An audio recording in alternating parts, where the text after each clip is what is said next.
A nombre de Rackspace Technology y Latam, les damos la más cordial bienvenida a nuestro episodio SmackDown Nube Pública versus Nube Privada versus Híbrida, siendo también el último episodio de nuestra serie de Complete Transformation Series. A quienes nos acompañan por primera vez, este es un espacio en el que pueden conocer las perspectivas de grandes líderes de la industria de tecnología. El día de hoy tenemos el placer de contar con la presencia de tres expertos en tecnología de nube que nos platicarán las diferencias que existen en los diversos ambientes de nube. Los voy a presentar. Ulises Muñoz, Solutions Engineer, representando a nube privada. Ricardo Velázquez, Solutions Architect, representando a la nube pública. Y finalmente, Luz Infante, Solutions Engineer, representando a la nube híbrida.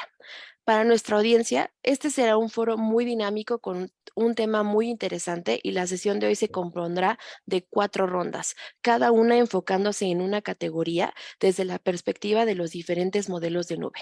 Por último, concluiremos con una sección de preguntas y respuestas. Nuevamente, muchas gracias a la audiencia y a nuestros invitados por su participación. Comencemos con la primera ronda. La mayoría de los equipos de TI se encuentran en algún punto intermedio entre las operaciones tradicionales y los métodos modernos. En los distintos modelos de nube, las operaciones pueden tener diversos niveles de complejidad.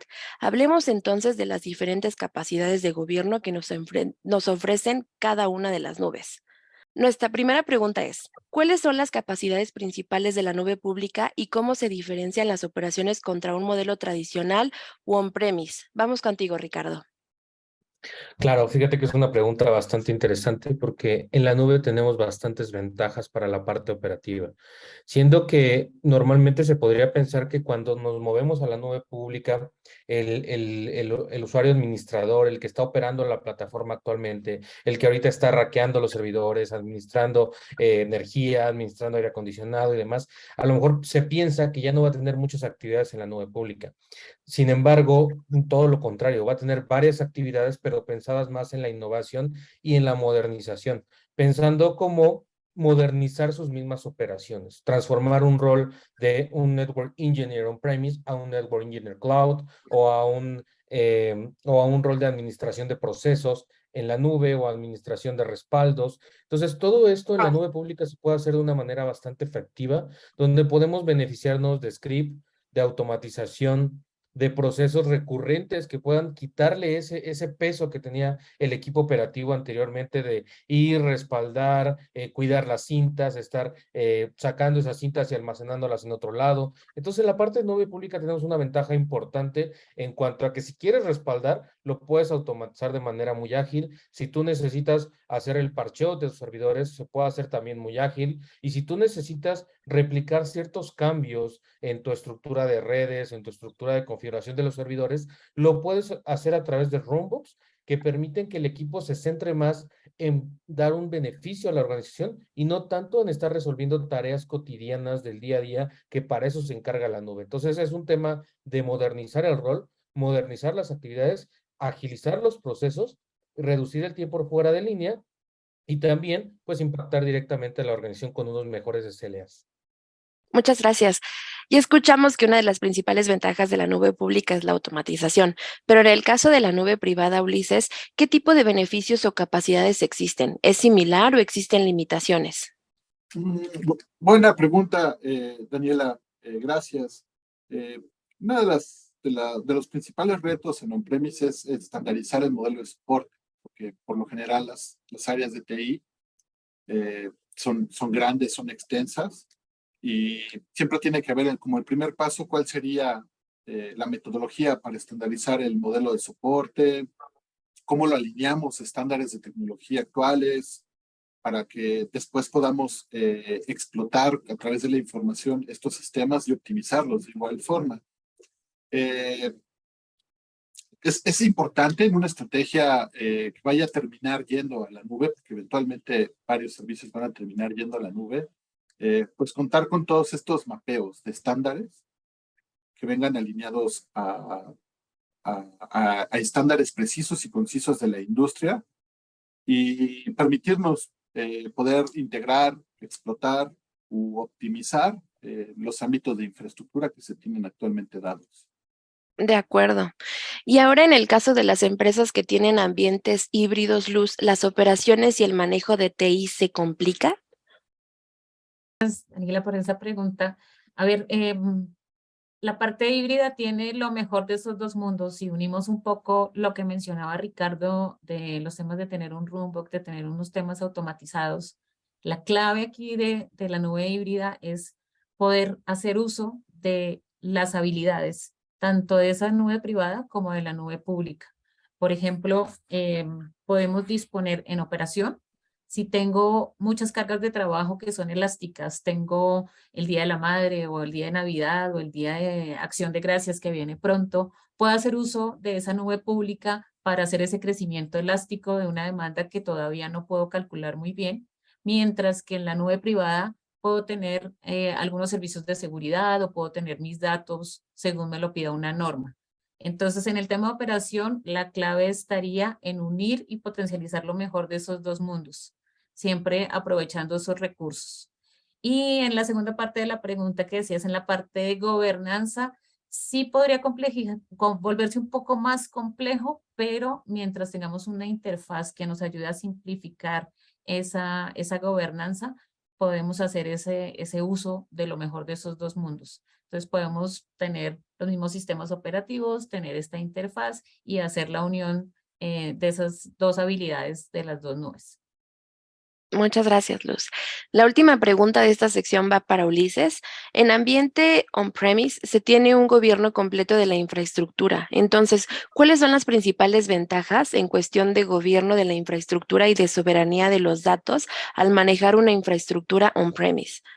Ok, gracias. Sí, la primordial ventaja de poder estandarizar la infraestructura o los sistemas es que la podemos consolidar. Lo podemos ver como un bloque completo, le podemos llamar producto, funcionalidad, etc. Y podemos transportarla a otros nuevos ámbitos, ya sean híbridos o públicos, con mayor transparencia, con mayor facilidad. Podemos equiparar el mismo grado de soporte, de herramientas, de estándares para poderlos explotar y optimizar en los tres mundos. Y con relación al tema de la soberanía de los datos, hay formas de clasificar la información, que por cada país podemos disponer de los lineamientos generales.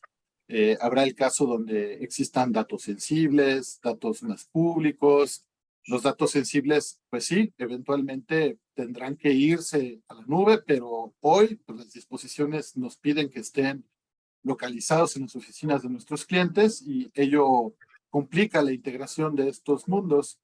Como se ha trabajado es poder segmentar las diferentes capas de información, mantener los datos más sensibles ocultos al mundo y lo que pueda transitar por la nube híbrida y la nube pública, pues poderlo disponer. Excelente. Muchas gracias, Ulises. En nuestra segunda ronda hablaremos de resiliencia y confiabilidad. La resiliencia de datos hace referencia a la rapidez con que usted puede recuperar y restaurar las operaciones en caso de que se produzca una vulneración de datos. En el pasado, esto se lograba al desplegar varios servidores en diferentes ubicaciones. Después de la reciente crisis mundial, muchas organizaciones se enfrentaron a centros de datos a los que no pueden acceder. Por este motivo, nos interesa saber cuáles son las recomendaciones de nuestros expertos en relación con el concepto de continuidad de negocio y resiliencia. Así que me gustaría que a continuación los tres mencionen tres principales estrategias para que los clientes puedan estar operando 24/7 las aplicaciones críticas y al mismo tiempo lograr optimizar su presupuesto. Bien, si quieres, Daniela, arranco yo. Gracias a Ulises por lo último que estabas mencionando en el tema de almacenamiento de datos. Entonces, si quieren, arranquemos por ahí. Bueno, en la nube híbrida, como tenemos lo mejor de estos dos mundos, ahí Uli y Richie, lo mejor de Uli y lo mejor de Richie, tenemos, yo diría como una primera estrategia, ese ahorro en costos con la protección de datos esenciales del negocio, como decía Ulises, en la nube híbrida me lo puedo quedar, me lo puedo quedar en privado, lo puedo guardar, cumplo la normatividad y tengo algunos ahorros en costos teniendo estos datos esenciales almacenados on-premise. Eso sería como una estrategia 1. Una estrategia 2 sería ya combinar un poco esta información confidencial pero también los datos que debo mantener disponibles para la consulta de los usuarios o para la consulta de otras áreas. Tal vez si lo debo mandar a la nube pública, entonces puedo combinar esas capacidades y hacer como un balance de gastos versus lo que dejo on-premise versus lo que voy a tener disponible en la nube, pero que es la información crítica que nuestros usuarios y nuestros clientes están consultando y mejor pues entonces lo ponemos en nube para que esté siempre más fácil y más accesible. Y por último, tal vez para esos costos, en el ejemplo que estábamos dando de la escalabilidad, cuando necesitamos crecer muy rápido, podríamos entonces optar por equilibrar costos de acuerdo a esas fechas importantes donde voy a tener que adquirir más cómputo o subir más aplicaciones, pero después las tengo que bajar al siguiente mes.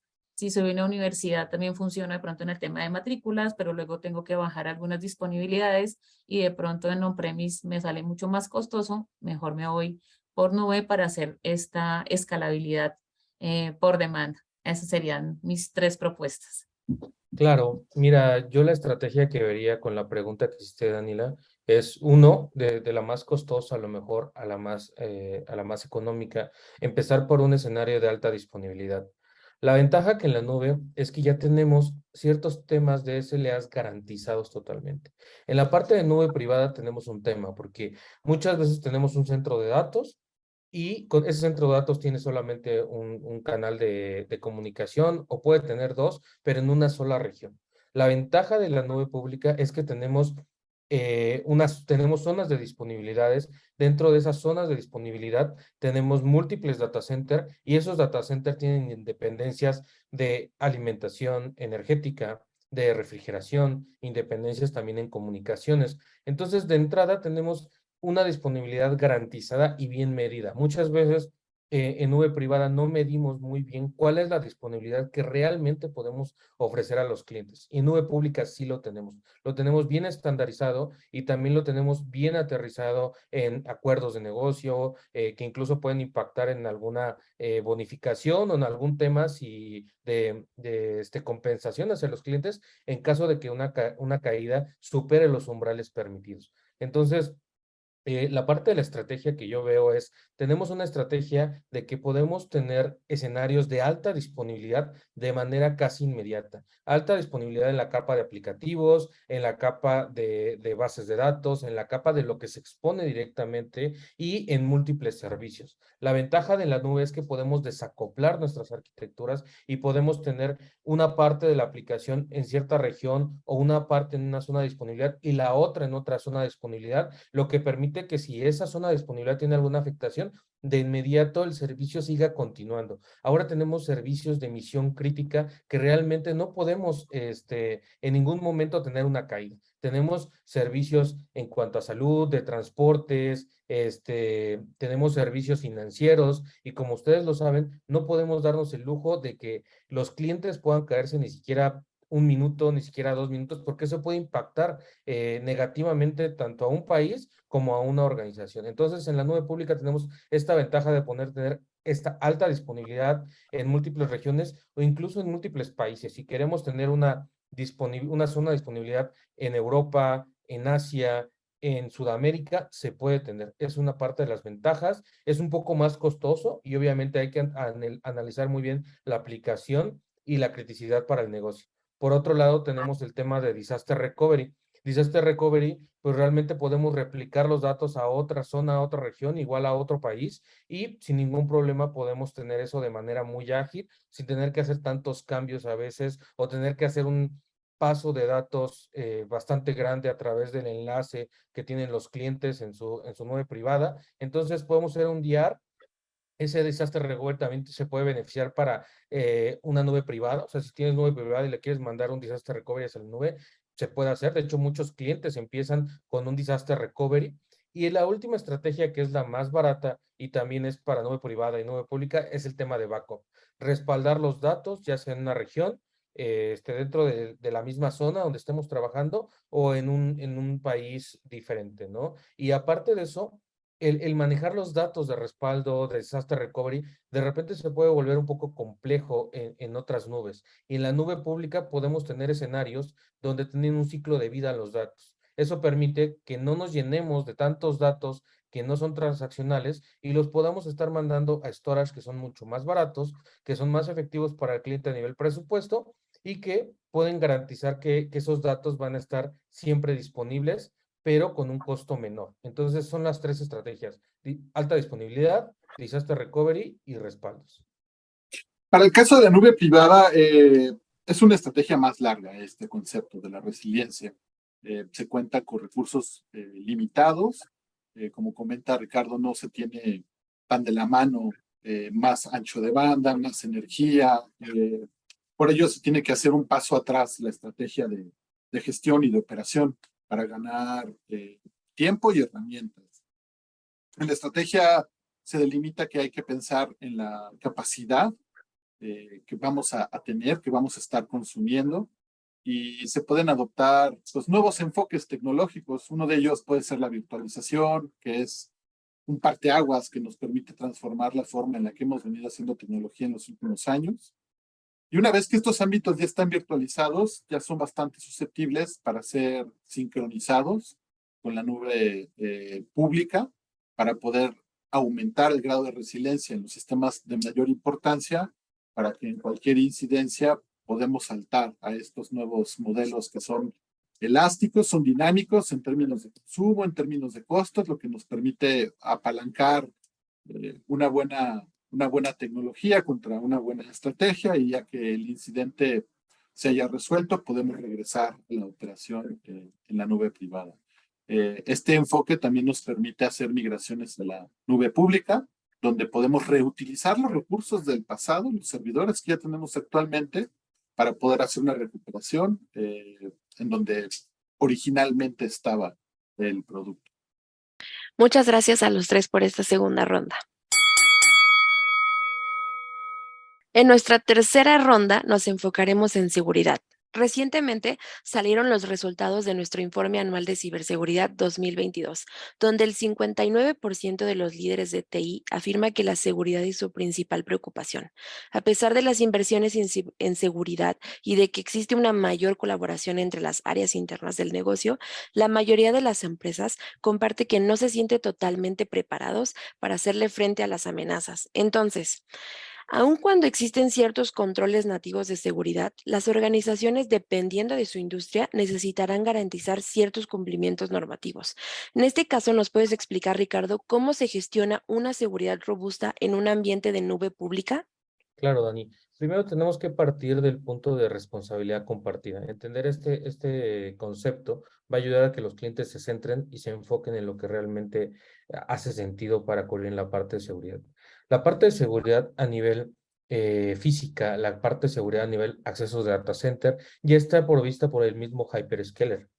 Entonces, tenemos garantizado que cubren ciertas certificaciones de la industria de data center, y también que cubren certificaciones enfocadas en ciertos nichos de negocio, ¿no? De temas incluso de gobierno. Hay nubes dedicadas totalmente para gobierno o para salud o para temas financieros. Entonces, primero, esa capa física está totalmente cubierta y garantizada por el hyperscaler, la destrucción de dispositivos, de almacenamiento en caso de ser necesario. Entonces, toda esa capa está cubierta y lo que hay que centrarse es lo que está on top. Obviamente, según se vaya moviendo el cliente, el usuario, en el uso de nube, desde tecnologías y a su infraestructura como servicio hasta tecnologías PaaS, la responsabilidad va a ir disminuyendo. Sin embargo, la seguridad parte desde el acceso de la cuenta.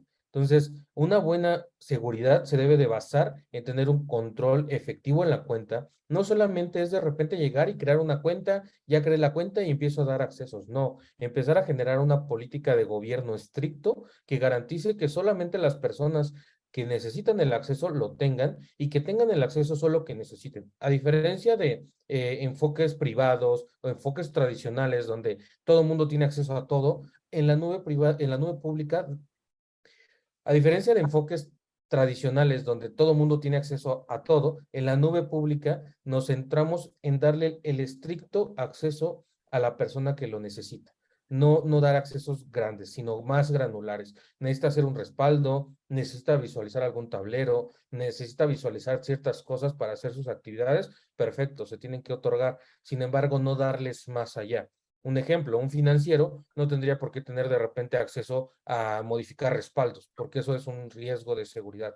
Entonces, empezando con el control de accesos, con una gestión adecuada, con tener factores de autenticación dobles, con tener un segundo factor de autenticación que garantice que la persona que está consultando la plataforma sea ella misma, ¿no? Que no haya suplantación de identidad. Y en la nube es muy fácil llevar este tipo de controles y no solamente llevarlos, sino rastrearlos, garantizar que esos controles están cumpliendo, así como también enviar ciertas alarmas y ciertas acciones automatizadas, que eso es otro punto bastante importante que también podemos llevar en el tema de seguridad. Otro tema es cubrir la parte de la seguridad de red. La seguridad de red, aunque estemos en la nube, no quiere decir que está vulnerada. La seguridad de red tenemos que garantizarla en todas las capas, desde las capas más bajas, donde está nuestro directorio activo, donde está nuestra base de datos, tener controles cada ciertas capas para que no se tenga tampoco acceso a toda la información hacia abajo y evitar algún ataque. Entonces, garantizar también lo que estamos publicando. Tenemos servicios como Web Application Firewall, tenemos como firewalls que pueden estar garantizando y firewall de nueva generación, que estos permiten tener un monitoreo activo y también por otro lado componentes de inteligencia que puedan estar visualizando todo el tráfico que se lleva en la nube, ¿no? ¿Qué tráfico entra? ¿Qué tráfico sale? ¿Quién está haciendo esos cambios? Al permitirnos monitorear todo y poder automatizar esos controles y automatizar este tipo de brechas que se puedan estar presentando. Por ejemplo, si un usuario dice voy a abrir el puerto de administración para un servidor, poner una tarea que se ejecute para que lo bloquee de inmediato, que incluso pueda bloquear accesos y evitar que la compañía pueda tener estos riesgos de seguridad. Todo en la nube es medible, todo es trazable y todo puede ser automatizado de una manera u otra. Entonces, los controles se pueden robustecer de esa manera y también los controles se pueden robustecer de esa manera y también podemos evitar el que estemos cayendo en malas prácticas dentro de nuestra misma plataforma. Entonces, la nube tiene todos los elementos dispuestos para poder garantizar la seguridad e incluso tiene componentes que pueden garantizarnos cierto cumplimiento de normas, ya sea financieras, de salud, de retail o de lo que se necesite. Entonces, el estar en la nube podemos estar seguros y podemos garantizar que nuestra información y nuestra disponibilidad siempre van a estar al día. Excelente, Ricardo. Muchas gracias.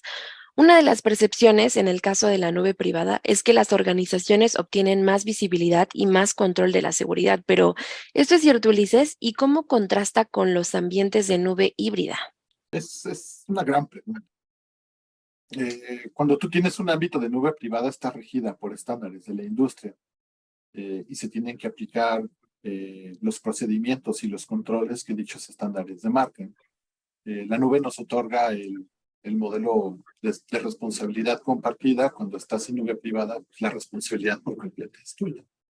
La industria propone diferentes estándares de seguridad. Uno de ellos es ISO 27001, la cual demarca que tienes que hacer inventarios, en los inventarios imponer controles y procedimientos y luego llevar a un auditor para que nos diga que estamos ejecutando de forma adecuada, y ello nos puede tardar más tiempo en la adopción de una visión completa, holística de seguridad, a diferencia de con la nube pública, donde los controles ya están otorgados en la modalidad de servicio. Entonces ahí otra buena estrategia es apalancar el mundo híbrido, traer herramientas de seguridad a la nube privada para poderlas extender a los ámbitos que están actualmente operando y con ello disminuir la capa de los riesgos.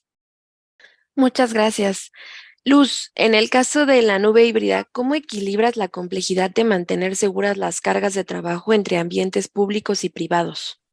Bueno, ya con la explicación de Ricardo y de Ulises, básicamente tenemos, por un lado, esa trazabilidad y esa medida de seguridad con duplicidad de la información en la nube pública, y en la nube privada también tengo todos estos accesos restringidos, verificados y cumpliendo las normas ISO 27001 y todas las que nos puedan pedir para los diferentes tipos de industria.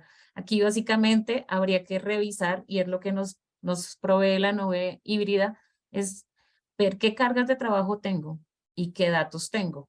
Y en función de esto, ver qué debo cumplir en auditorías, en políticas de seguridad, qué es lo que debo hacer con estos datos, cómo los debo guardar y de acuerdo a ese cumplimiento, elegir qué es mejor. Entonces aquí la respuesta sería, Daniela, hay que hacer un balance en dónde voy a tener mis datos, qué es lo que debo cumplir y dónde voy a tener mis cargas de trabajo de acuerdo a cómo me lo pida el negocio.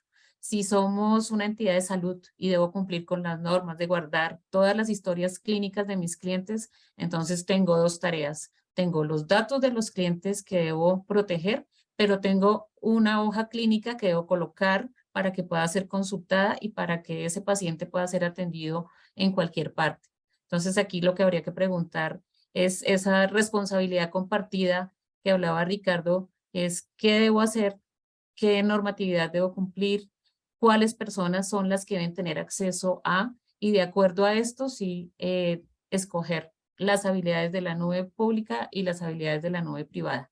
Aquí también, solo para cerrar en este tema de las cargas de trabajo y los datos, también hay que asegurarnos de administrar bien estos ciclos de vida de todos estos servicios que estemos colocando como áreas de TI. O sea, si yo estoy haciendo pruebas de servicios, si estoy colocando la información, en el caso del ejemplo que dábamos de salud de los pacientes, pues no puedo dejar información perdida en la nube o perdida en el mundo físico, sino debo tener un ciclo que me cierre toda esta brecha de consulta de información y me pueda dar ese cumplimiento de seguridad.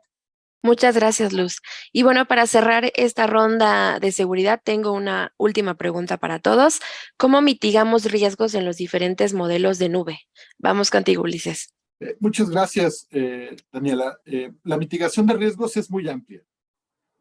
Puede ser automatizada, puede ser con herramientas específicas o también en la parte patrimonial. Hay tablas que nos permiten evaluar el impacto en el riesgo. Hay áreas, de hecho, que están relacionadas al análisis de los riesgos para todo lo que es la arquitectura privada. Se compone de diferentes capas, la capa de los servidores, la capa de las bases de datos, la capa de las aplicaciones expuestas.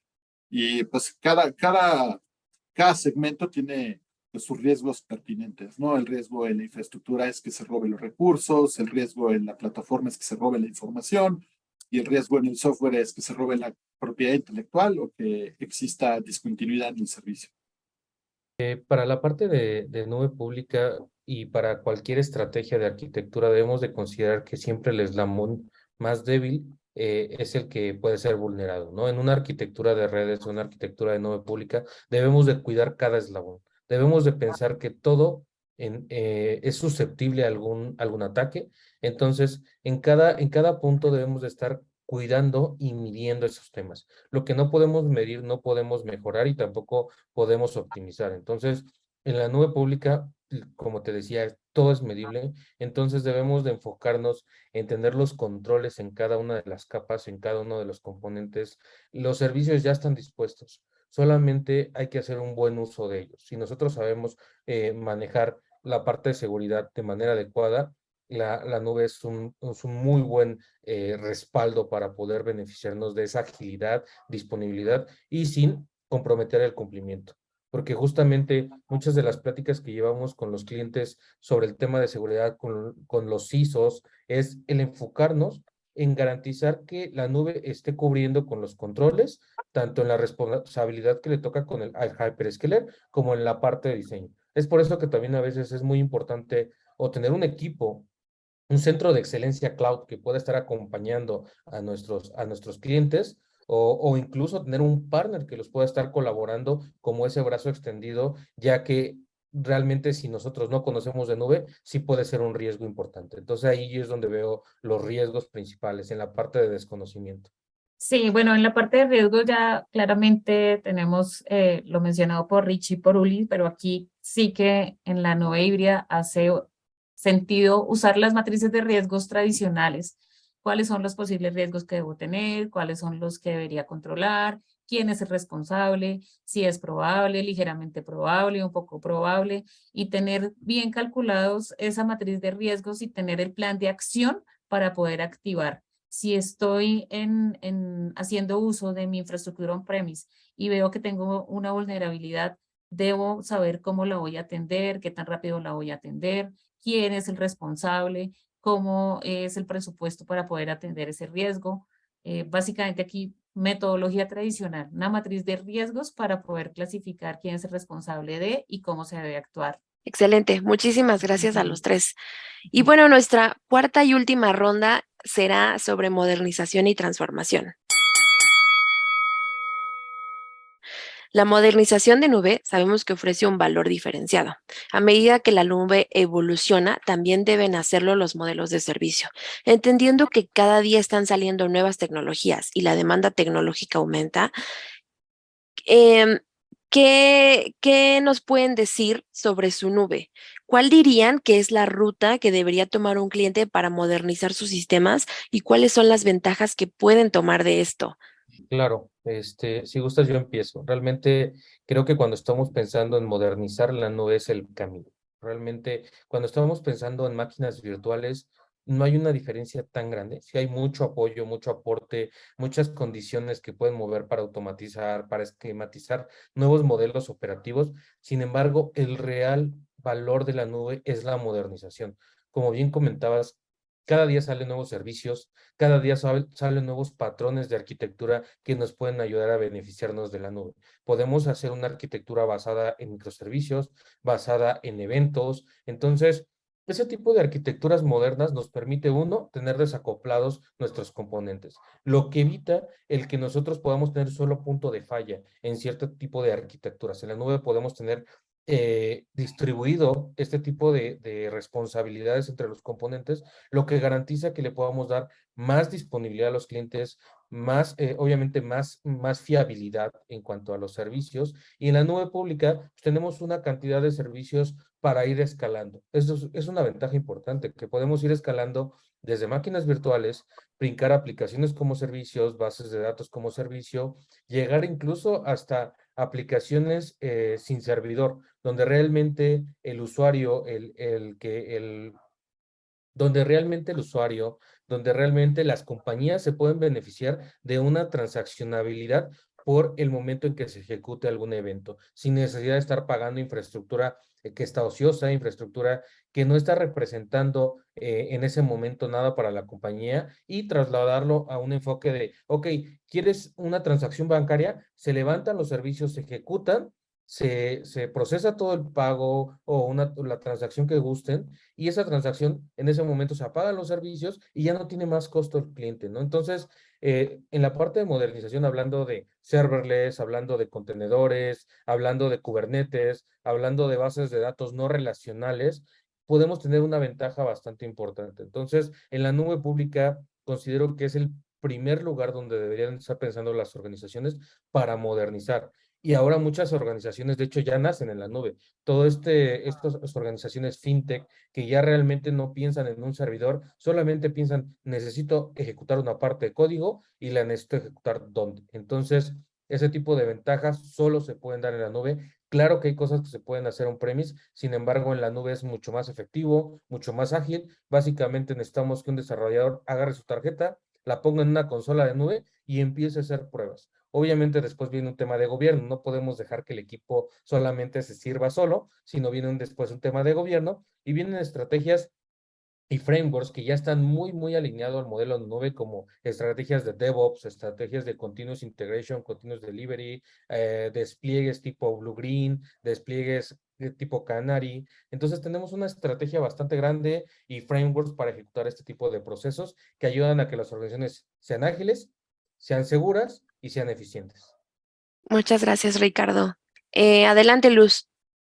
Bien, estaba aquí pensando en lo que mencionaba Ricardo de las fintech y efectivamente sí, mi punto desde la nube híbrida básicamente va a que la modernización va de acuerdo a lo que quiere el negocio. Si esa fintech quiere ser el líder en colocar, no sé, tarjetas débito virtuales y otorgar créditos, claro que deben hacer en la nube y debe tomar parte de toda esa modernización. Entonces, para mí, la modernización y la transformación va de acuerdo a ese enfoque y esa estrategia del negocio, qué es lo que se quiere hacer.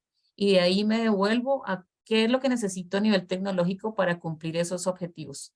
Entonces, si ya es una empresa que ya está montada, ya estamos funcionando, tengo cosas on-premise, tengo cosas en nube, pues debo tener un mapa de ruta de esa modernización. ¿Qué es lo que quiero de esos servicios de nube pública? ¿Qué es lo que quiero de mi nube privada? Y empezar a hacer esos resultados medibles. Me voy transformando, voy sacando nuevos servicios, voy alcanzando a cumplir las expectativas de mis clientes y de acuerdo a eso me voy transformando tecnológicamente. A mí van atado de la mano de la estrategia del negocio y debo tomar nuevamente lo mejor de los dos mundos. Si soy fintech, rápidamente a nube. Si de pronto soy otra entidad que necesito bastante data on-premise, probablemente me tenga que quedar híbrido, pero voy haciendo esa evaluación metodológica de acuerdo a la estrategia del negocio. Y finalmente, Ulises. Uli. Gracias. Justo en la evaluación metodológica que comenta Luz, en la nube privada se cuenta ya con un producto que tiene funcionalidades declaradas, que dan servicio. Tenemos que ser muy estratégicos en la adopción de nuevas vertientes. El primer tema es cambiar el modelo del despliegue, separar la capa del hardware con temas de virtualización, la capa del sistema operativo, separarlos con temas de bases de datos, mismo caso con el tema de las aplicaciones, y con esta gestión segmentada poder lograr la visión de desacoplamiento, de funcionalidad, para poder elegir cuáles de los posibles 6 caminos podrían tener diferentes pedazos de la arquitectura de la nube privada para poder ser o transformados, o transicionados, o retirados incluso, pero siempre hay que verlos desde una nueva perspectiva. Muchas gracias a todos. Antes de dar por terminada nuestra sesión, nos gustaría pedirle a nuestros invitados que nos compartan un mensaje final, de acuerdo a las nubes que representan, ¿qué mensaje le dejan a la audiencia? Claro, el mensaje que me gustaría compartir con ustedes es: utilicen la nube es segura, la nube es escalable, la nube es eficiente, benefíciense de toda la serie de servicios que tenemos en la nube y que básicamente pueden resolver cualquier necesidad. Piensen en modernizar, pensar en un lift and shift, en máquinas virtuales, no es pensar en nube pública. Pensar en nube pública es pensar en automatización, pensar en orquestación, pensar en infraestructura como código, pensar en temas de aplicaciones modernas, aplicaciones en microservicios, aplicaciones que puedan escalar de manera que el mercado lo necesita. Acabamos de pasar ciertos eventos que ponen en tela de juicio dónde tenemos nuestra aplicación, dónde tenemos nuestra solución, qué tan escalable es, qué tan resiliente es. Entonces, la nube tiene los medios para ser tan resiliente, tan efectiva y tan escalable como las organizaciones lo necesitan.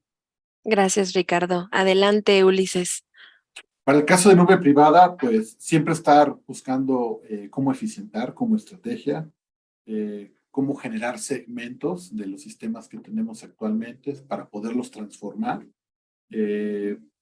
cómo utilizamos patrones de diseño de la industria para incorporarlos en nuestra arquitectura para poder ser más gestionables, operaciones más ágiles y con mayor visibilidad.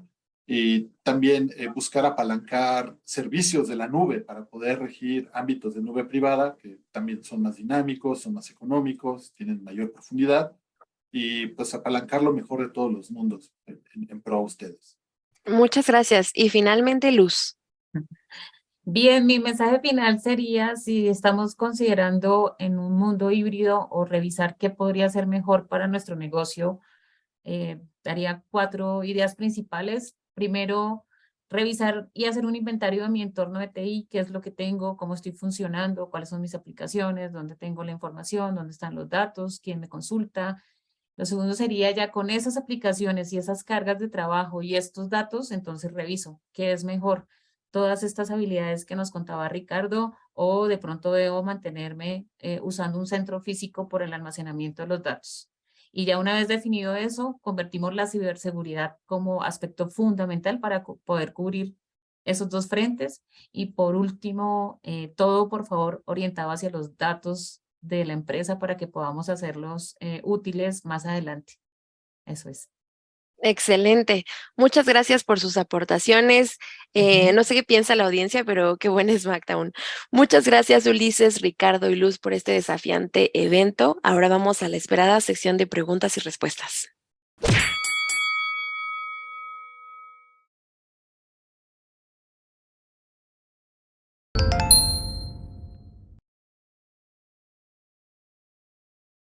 Empezamos la sección de preguntas y respuestas. Recuerden dejarlas en la barra de Zoom que se encuentra en la parte inferior de sus pantallas.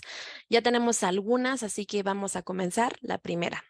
Si estoy en premise, ¿cómo sé cuál es el modelo de nube que más me conviene? Gracias por la pregunta. La primordialidad de una arquitectura la define realmente su funcionalidad. Ahí hay que hacer doble clic en cuál es la parte que más reincide en la médula, en el core, como le llaman, y analizar otra vez sobre los 6 posibles caminos que puede tener, si es posible migrarlo completo, rehospedarlo, retirarlo y migrar exclusivamente los datos.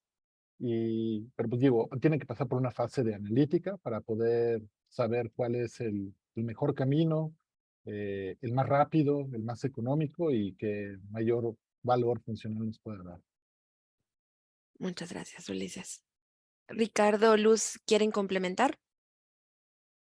Sí, claro. De hecho, nosotros tenemos estrategias que le llamamos Cloud Readiness Assessment, donde empezamos a entender no tanto cuántos servidores tienen, sí es importante, claro, sino más bien entender qué aplicaciones tienen, cómo funcionan, cuáles son las dependencias, cuáles son las necesidades puntuales de cada una de esas aplicaciones y con base a un análisis exhaustivo, tanto de infraestructura como de temas de negocio, podemos hacer recomendaciones muy enfocadas a esa organización. ¿Por qué? Porque de repente las recomendaciones pueden sonar un poco generales. O sea, a lo mejor la recomendación de vete a la nube sobre este camino puede ser un poco funcional para alguna carga, pero quizás para otra el camino pueda ser diferente. Entonces nosotros justamente tenemos ciertos servicios que nos enfocamos en hacer este análisis y poder dar un resumen bastante efectivo de dónde sería la mejor nube para moverse.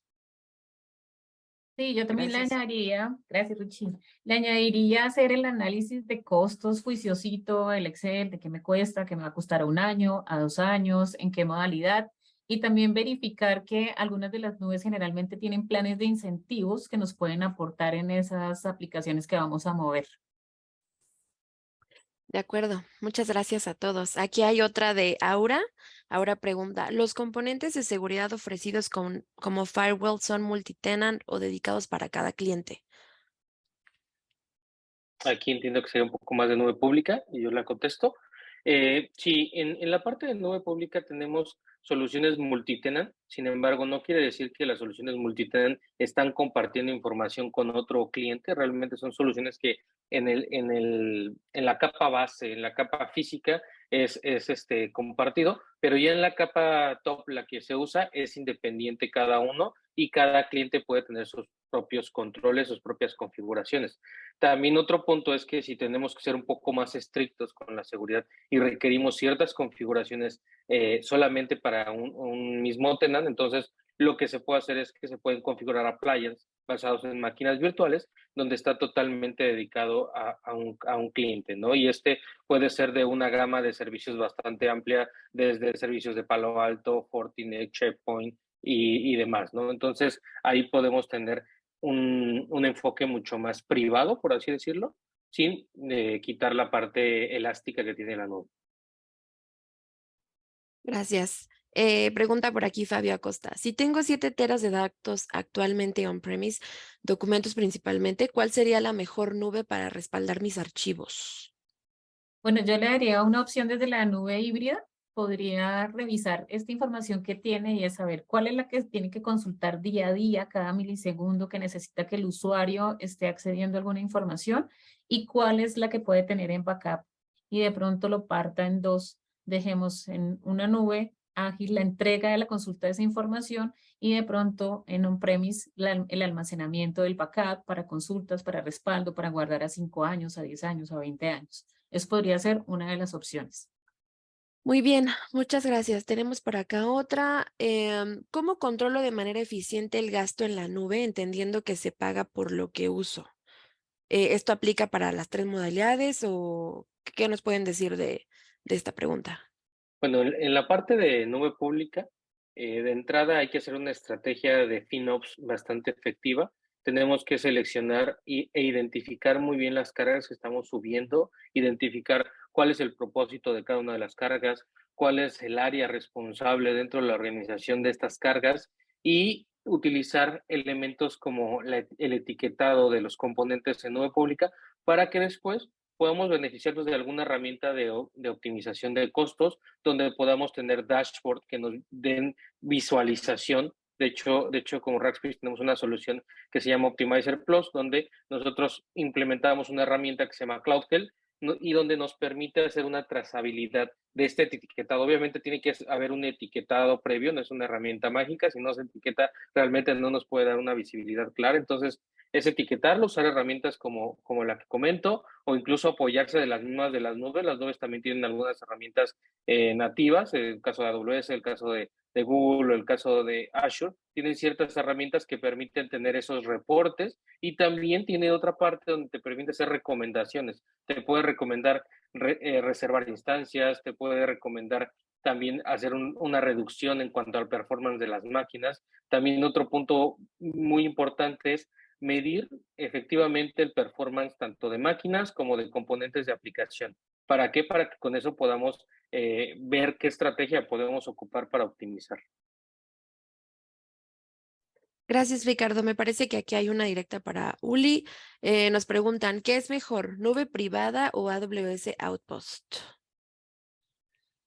Buena pregunta. Esa definición nos la da el modelo contractual actual. Quizás tenemos contractualizado hardware con virtualización, con específicos físicos, almacenamiento, y ahí tendríamos que explotar al máximo la capacidad de esos aspectos y tener también pensado cuál sería el destino de ese hardware una vez terminado el contrato y pues resolver la estrategia de continuidad en los mismos servicios. Para el caso de Outpost, el hardware es bastante poderoso, puede estar on-premise, solo que es un modelo de servicio. Es un hardware efímero que tiene un tiempo límite que va a estar con nosotros, porque cuando termine el contrato se lo vamos a tener que regresar al fabricante y eso nos corta la posibilidad de estirar la liga en los aspectos físicos que tenemos dentro del centro de datos. Muchas gracias, Ulises. Aquí una más de Gibram. ¿Cómo es su seguridad contra el virus CryptoLocker, ransomware en general? Los ataques de criptografía son muy extensos. Abarcan muchas capas y tenemos que administrar los riesgos por capa. Eso no quiere decir que vamos a estar excluidos de un ataque, pero cualquier práctica de seguridad minimiza en un 90% cualquier riesgo en cualquier arista. Lo podemos segmentar en la capa de la red, montando sistemas de inspección de intrusos, en la capa local, poniendo sistemas FIM, que son los que están observando los cambios que ocurren en las carpetas o en los sistemas operativos. En la capa de la red podemos, más allá de la inspección, pues hacer el filtrado vía puertos. También se recomienda agregar heurística local en cada uno de los servidores, un antivirus que esté ejecutándose constantemente, analizando con vulnerabilidades, y con ello poder tener control multicapa de la infraestructura para poder igual de forma multicapa resolver proactivamente cualquier riesgo de criptografía. Muchas gracias, Ulises. Y esta última va para Ricardo y Luz. Para clientes que se encuentran en nubes como AWS y Azure, ¿cómo los atraen hacia su servicio? Si gustas, empiezo. Nuestros servicios realmente están en cualquier capa, ¿no? Entendemos muy bien la parte del modelo de madurez de cloud, desde clientes que a lo mejor apenas están probando, clientes que ya tienen ciertas cargas no críticas, clientes que tienen cargas críticas y clientes que ya están en un nivel muy avanzado, como las famosas fintech que platicábamos, ¿no? Entonces, en cada una de las capas nosotros tenemos ciertos servicios. Si todavía no tienen un plan efectivo de cómo moverse a la nube, tenemos servicios para ayudarles a hacer ese assessment, a hacer ese análisis que les permita tener una mejor orientación. Si ya tienen cargas en la nube, tenemos servicios que nos ayudan a poder optimizar lo que tienen o a transformar, cambiar de un IaaS y migrarlo a PaaS, a aplicaciones como servicio, a serverless. Tenemos servicios de desarrollo, servicios de bases de datos que también permiten crear un data warehouse o migrarse a un data lake o tener servicios de machine learning, o si incluso las organizaciones ya están en ciertos modelos totalmente nativos de nube, seguirlos acompañando en esa transformación y también ser su brazo, porque a veces un tema es que no se tiene al equipo suficiente y ahí podemos ser un brazo que los puede estar apoyando. Y por otro lado, también puede ser que tengan al equipo capacitado, pero que lo tengan enfocado en otras tareas más orientadas al negocio. Entonces, en cualquiera de las diferentes vertientes, nosotros vamos acompañando en todo ese ciclo de transformación, entendiendo que el proceso de adopción de nube es un ciclo recurrente que podemos estar mejorando cada vez. Sí, y ahí yo le añadiría que también agregamos en ese ciclo que mencionaba Ricardo, donde tenemos que mirar qué es lo que tiene el cliente, esas cargas que vamos a transformar, luego le ayudamos a administrar y luego miramos cómo se puede optimizar, sobre todo financieramente y eficientemente, cada una de las cargas que tenemos. Importante que añadimos la parte de data. La parte de data que es la principal herramienta que tienen los negocios ahora para poder enfrentar algunos retos de cómo van a desempeñarse el siguiente año, cómo van las ventas, qué dicen los clientes, cómo están mis procesos internos, qué dicen mis clientes internos. Entonces, a ese ciclo de transformación de infraestructura le sumamos la capa de analítica y le añadimos los servicios de data para que la empresa pueda alcanzar a responder esas preguntas de negocio y pueda tener eficiencia, bien sea por inteligencia artificial o sea por machine learning. Muchas gracias, Luz. Y bueno, hemos llegado al final de nuestra sesión. A nuestros invitados les agradecemos mucho el tiempo que dedicaron para esta conversación. Gracias, Ulises, Ricardo y Luz. Fue un gran episodio. Les recordamos que la grabación de este episodio se encontrará disponible en nuestro canal de YouTube, Rackspace Latam, para que puedan volver a verlo o compartirlo con sus colegas. Gracias a todos por haber sido parte de Complete Transformation Series y hasta pronto.